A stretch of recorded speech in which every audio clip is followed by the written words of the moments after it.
Assalamualaikum warahmatullahi wabarakatuh. Perkenalkan, nama saya Anissa Nursobarna dengan NPM 2021 01 500 694. Kali ini saya akan mempresentasikan mengenai korban kekerasan dalam mata kuliah konseling populasi khusus yang diampu oleh Ibu Anggia Evitarini MPD.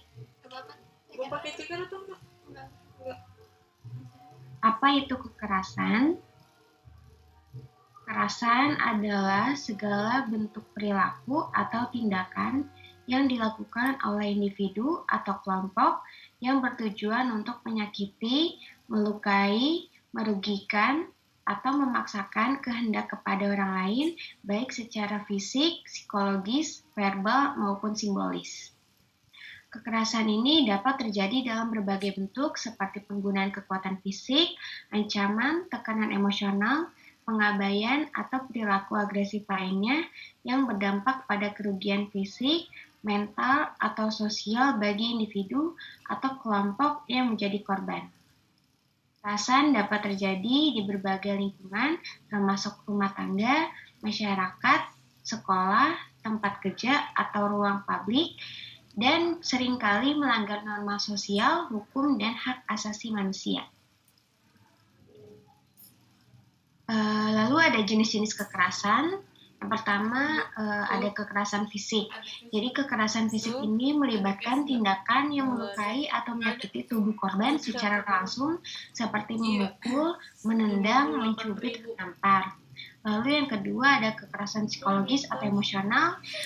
Jenis ini mencakup tindakan yang merusak kesehatan mental atau emosional korban seperti penghinaan, ancaman, manipulasi, intimidasi, atau tindakan yang merendahkan harga diri. Lalu yang ketiga ada kekerasan verbal.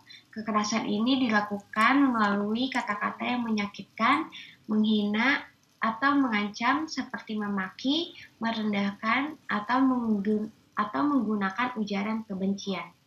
Lalu yang keempat ada kekerasan seksual.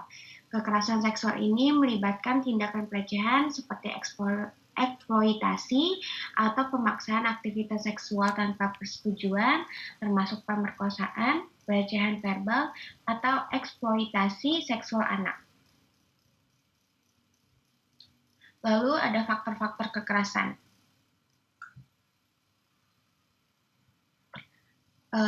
Yang pertama itu ada faktor individu.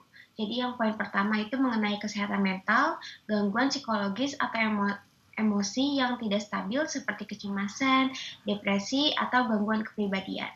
Lalu yang kedua ada penyalahgunaan zat. Penggunaan alkohol atau narkoba sering meningkatkan perilaku agresif. Lalu ada riwayat kekerasan. Seseorang yang pernah menjadi korban kekerasan cenderung memiliki resiko lebih tinggi untuk menjadi pelaku. Lalu yang terakhir, kurangnya empati atau ketidakmampuan untuk memahami atau merasakan penderitaan orang lain.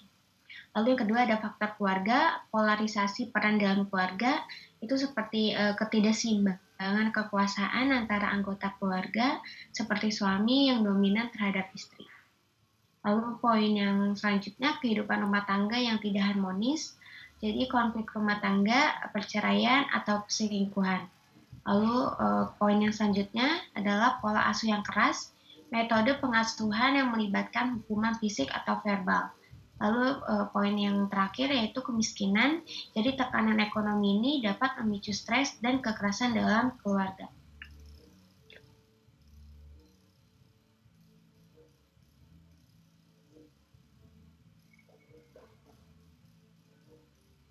Lalu yang ketiga ada faktor ekonomi. Poin pertama yaitu ada kemiskinan dan pengangguran. Keterbatasan ekonomi dapat menimbulkan frustasi yang memicu kekerasan. Lalu ada poin yang kedua, ketimpangan ekonomi, perbedaan status sosial dan ekonomi yang besar di masyarakat dapat memicu kecemburuan dan konflik. Lalu yang keempat ada faktor sosial dan budaya. Poin pertama ini norma masyarakat, jadi budaya yang menerima atau membenarkan kekerasan seperti tradisi tertentu atau pandangan patriarki. Lalu poin yang selanjutnya ada diskriminasi, seperti ketidaksetaraan gender, ras, atau agama yang memicu perilaku kekerasan. poin yang terakhir ada tekanan sosial seperti persaingan, intimidasi, atau pengucilan di lingkungan sosial. Lalu dampak kekerasan terhadap korban. Jadi yang pertama itu penurunan kualitas hidup akibat gangguan fisik atau kesehatan yang disebabkan oleh kekerasan. Lalu selanjutnya ada gangguan mental seperti kecemasan, depresi, dan gangguan stres pasca trauma atau PTSD. Lalu yang selanjutnya ada penurunan harga diri, perasaan tidak aman, dan ketakutan yang berkelanjutan. Lalu selanjutnya ada kesulitan dalam menjalani kehidupan sehari-hari seperti berfungsi di pekerjaan, sekolah, atau dalam hubungan sosial. Lalu ada isolasi sosial akibat rasa malu, ketakutan, atau perasaan tidak dipahami. Lalu ada kerusakan hubungan antar individu seperti dalam keluarga. Lalu yang terakhir ada penurunan produktivitas akibat cedera fisik atau trauma emosional yang dialami oleh korban.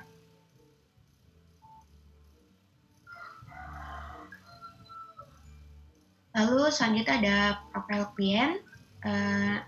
Nama klien ini adalah Devi, usianya 20 tahun, jenis kelaminnya itu perempuan, statusnya itu mahasiswa, hobinya itu adalah olahraga dan jalan-jalan.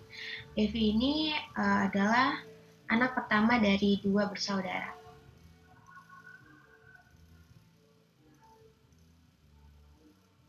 Deskripsi keadaan keluarga.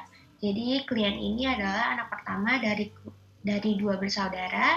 Klien adalah mahasiswa di salah satu universitas yang berada di Kabupaten Bogor. Adik klien ini seorang perempuan yang masih duduk di bangku SMA yang berada di Kabupaten Bogor. Ibu klien ini bekerja di salah satu kantor notaris yang berada di Kabupaten Bogor, dan ayah klien merupakan pekerja swasta di salah satu pabrik yang berada di Citerep, Kabupaten Bogor. Jadi ayah klien ini sudah tidak bekerja lagi dari tahun 2021 karena ada pengurangan karyawan. Hingga saat ini yang bekerja untuk memenuhi kebutuhan sehari-hari adalah ibu klien, sedangkan ayah klien masih belum mendapatkan pekerjaan hingga saat ini. Lalu ada deskripsi diri klien. Klien ini berada di kategori populasi khusus karena mengalami kekerasan di dalam lingkungan keluarganya. Klien ini mendapat kekerasan fisik dan verbal dari ayahnya semenjak ayahnya tidak bekerja. Dari yang saya lihat, klien ini anak yang pendiam, jarang berinteraksi dengan teman-teman yang lainnya. Setelah saya ajak untuk mengobrol, kami mulai dekat dan klien mulai bercerita mengenai kondisi yang ia hadapi. Saat itu klien bercerita badan klien itu gemetar dan klien juga merasa emosional atau menangis. Klien juga bercerita bahwa ia tidak fokus untuk melakukan kegiatan perkuliahannya dan tidak mempunyai motivasi untuk melanjutkan studinya. Lalu diagnosisnya yang pertama, klien ini mendapat perilaku kekerasan fisik dan verbal dari ayahnya. Lalu yang kedua, klien mengalami trauma saat mengingat pengalaman traumatis. Yang ketiga, klien ini mengalami stres yang cukup berat. Lalu yang terakhir, klien ini mengalami kesulitan dalam menjalin hubungan sosial. Lalu prognosisnya yang pertama, klien mendapatkan perilaku kekerasan fisik dan verbal dari ayahnya. Di masa yang sekarang, klien merasa tidak nyaman berada di rumah. Dampak dari perasaan tidak nyaman, klien mengalami kecemasan yang berlebih. Lalu di masa yang akan datang, jika kekerasan terus berlanjut, klien tidak mendapatkan bantuan, kondisi dapat memburuk. Ia beresiko mengalami depresi berat, gangguan stres pasca trauma atau PTSD, atau gangguan kecemasan kronis. Dalam jangka panjang, klien ini mungkin kesulitan menyelesaikan pendidikan, mengembangkan hubungan sosial, dan menjalani kehidupan yang produktif. Lalu yang kedua, klien mengalami trauma. Di masa yang sekarang, klien menunjukkan gejala trauma seperti saat mengingat pengalaman traumatis, badan klien gemetar dan merasa emosional sehingga klien ini mengalami ketakutan. Lalu di masa yang akan datang, klien akan kesulitan mengelola rasa takut dan rasa cemas yang dapat mengganggu kehidupan sehari-hari. Lalu yang ketiga, klien mengalami stres yang cukup berat. Di masa yang sekarang, klien dapat mengalami gangguan konsentrasi dan kelelahan dalam emosional. Lalu di masa yang akan datang, klien akan kesulitan menyelesaikan tugas akademiknya atau mencapai tujuan hidup lainnya. Lalu yang keempat, klien mengalami kesulitan dalam menjalin hubungan sosial. Di masa yang sekarang, klien cenderung menarik diri dari lingkungan sosialnya dan jarang berinteraksi dengan orang lain. Hal ini dapat disebabkan oleh perasaan tidak percaya diri dan kehilangan dukungan sosial. Lalu yang di masa Lalu di masa yang akan datang, klien beresiko mengalami isolasi sosial seperti kesulitan dalam membentuk hubungan interpersonal yang sehat dan sulit membangun rasa percaya diri. Kelemahan dan kelebihan klien. Kelemahan klien itu yang pertama, ketidakmampuan menghadapi stres. Klien ini terlihat kesulitan untuk mengatasi dampak emosional dari kekerasan yang dialaminya, yang memengaruhi fokus dan motivasinya dalam menjalani perkuliahan. Lalu kedua, kesulitan dalam berinteraksi. Klien ini cenderung pendiam dan jarang berinteraksi dengan teman-temannya, mungkin sebagai dampak dari ketidaknyamanan atau perasaan terisolasi akibat situasi keluarga yang tidak sehat. Lalu yang ketiga, motivasi yang rendah. Kekerasan yang dialami klien ini menyebabkan hilangnya motivasi untuk melanjutkan studi dan mungkin juga berpengaruh pada pandangannya tentang masa depan. Lalu kelebihan klien ini keterbukaan dan kepercayaan. Meskipun awalnya pendiam, klien ini mulai merasa nyaman untuk bercerita tentang masalah yang dihadapi setelah diajak berbicara. Ini menunjukkan bahwa ia memiliki potensi untuk membuka diri dan mencari dukungan saat diperlukan. Lalu kemampuan menghadapi tekanan. Meskipun dalam keadaan yang sulit, klien masih dapat bertahan dalam menjalani kehidupan sehari-hari, yang menunjukkan kekuatan mental meskipun rapuh. Lalu yang ketiga ini relasi yang baik dengan teman. Meskipun cenderung pendiam, klien ini dapat menjalin kedekatan dengan seseorang. Peluang yang diketahui dan dicoba oleh klien, yang pertama ini membangun dukungan sosial. Klien ini mulai dekat dengan saya dan mungkin mulai merasa lebih nyaman membuka diri. Ini menunjukkan adanya peluang untuk mencari dukungan lebih lanjut dari teman-teman yang peduli. Dengan adanya dukungan sosial yang lebih kuat, klien ini bisa merasa lebih dihargai dan diterima. Lalu yang kedua, menemukan kegiatan atau hobi yang menyenangkan.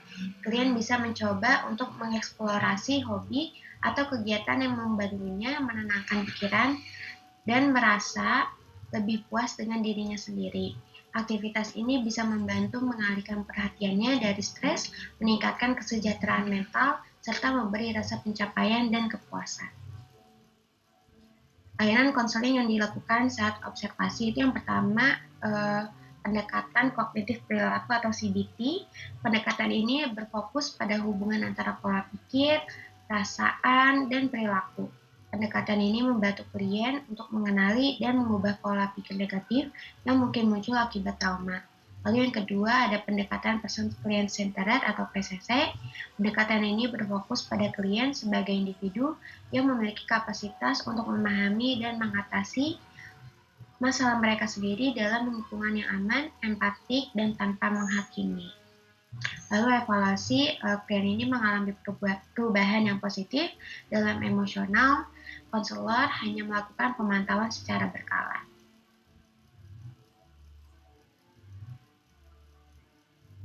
Sekian presentasi yang sudah saya jelaskan, kurang lebihnya mohon maaf.